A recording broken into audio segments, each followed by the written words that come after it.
तो हूँ।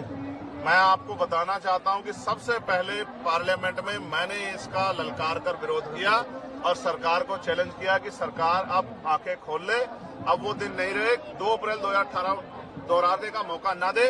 और फिर सरकार ने अपनी बात रखते हुए कहा कि हम इसको नहीं कर रहे हैं, उसको नहीं कर रहे हैं, लेकिन जब तक सरकार जिम्मेदारी से कोई काम नहीं करेगी, हम सरकार की नीयत पे शक करते हैं, हम सरकार का भरोसा नहीं करेंगे। क्योंकि हमने देखा है आरक्षण पे सिर्फ ये हमला नहीं, निजीकरण के द्वारा, लेटरल एंट्री के द्वारा, जैसा अभी आपने 45 का कर दिया था, वो तो हमने जबरदस्त आवाज उठाई तो आपको वापस लेना पड़ा।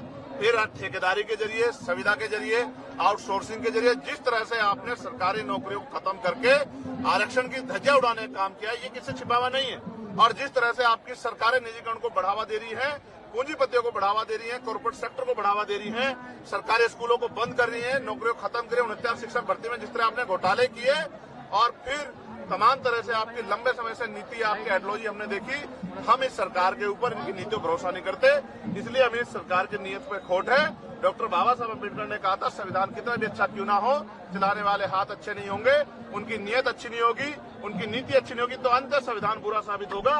इसलिए आज हम ये नीला झंडा लेके आते हैं, किसी भी कीमत पे सरकार के हथकंडों को, सरकार की बुरी मंशा को, सरकार के षड्यंत्रों को कामयाब नहीं होने देंगे। एक और बात, अगर सरकार कहती है कि बंटवारे की बात, वो कुछ देने की बात कर रहे हैं, तो मैं आपको विश्वास दिलाता हूं, मैं चंद्रशेखर आजाद, बाबा साहब अम्बेडकर, मान्यवर काशीराम साहब, मान्यवर दीना भाना वाल्मीकि जी के मिशन का सिपाही, मैं आपको विश्वास दिला कहता हूं, ये हमारे भाइयों की बात है।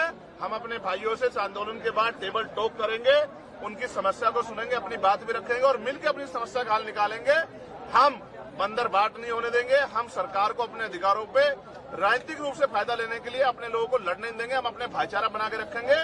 और फिर मैं कह रहा हूं, मैंने 1.5 साल पहले ये मांग उठाई थी कि जो जिन जातियों को अवसर नहीं मिले, जब 10% आर्थिक आधार पर आरक्षण आप सामान्य जाति के बच्चों को दे सकते हैं, सामान्य जातियों को दे सकते हैं, तो 10% आरक्षण आप अति पिछड़ी और अति दलित जातियों को क्यों नहीं दे सकते? सरकार ने की मंशा ही कभी ये नहीं थी। सरकार की मंशा तो जातिगत आरक्षण को खत्म करने की है। सरकार की मंशा तो जातिगत आरक्षण को खत्म करके, हमारी संवैधानिक ताकत खत्म करके, आर्थिक आधार पर आरक्षण लागू करके अपने लोगों को फायदा देने की है। सरकार की मंशा तो लेटर एंट्री करके हमारे लोगों को सिस्टम से निकाल के, अपनी विचारधारा के लोगों को सिस्टम में बिठा के, और पॉलिसी मेकिंग में जब उनके लोग बैठे होंगे तो हमारे लिए पॉलिसियां नहीं बनेंगी। इसलिए हमें सरकार की नीयत पे खोट है। हम अपने भाइयों के साथ खड़े हैं। अगर हमारे भाइयों को हिस्सा देने की बात आएगी तो हम अपना हिस्सा भी उनको दे देंगे, लेकिन सरकार की नीयत के खोट को और सरकार की प्रणालियों को हम लोग लागू नहीं होने देंगे। और अभी ये आंदोलन खत्म नहीं हुआ है।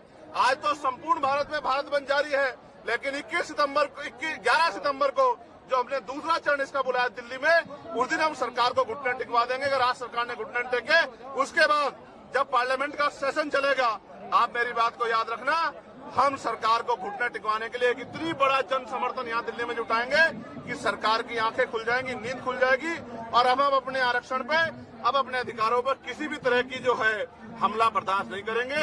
अपनी भाईचारे को बना के रखेंगे, अपनी एकता को बना के रखेंगे और दुश्मन की चालों को भी कामयाब नहीं होने देंगे। मैंने सरकारों को ये भी कहा है, जिस तरह लाठियां बिहार में हमारे लोगों पे मार रहे हो, हमारे लोगों को पीटने के चक्कर में एसडीएम को ही पुलिस ने पीट दिया, ये जो लाठी मारने की प्रथा है, इसका भी सूद समेत हम लोग जवाब देंगे आने वाले कल में। और आपकी लाठियों का जवाब जो है हम लोग अपने तरीके से, संवैधानिक तरीके से देंगे। और मैं चैलेंज करके कहता हूं, आज इस आंदोलन में जिस सरकार के नेतृत्व में हमारे लोगों की पीठ पर लाठियां पड़ेगी, उस सरकार की कुर्सी को पलटने का काम, तख्ता पलट करने का काम भी हम आने वाले कल में करेंगे। इस बात का भी मैं सरकारों को चैलेंज देता हूं, मेरी बात को याद रखना।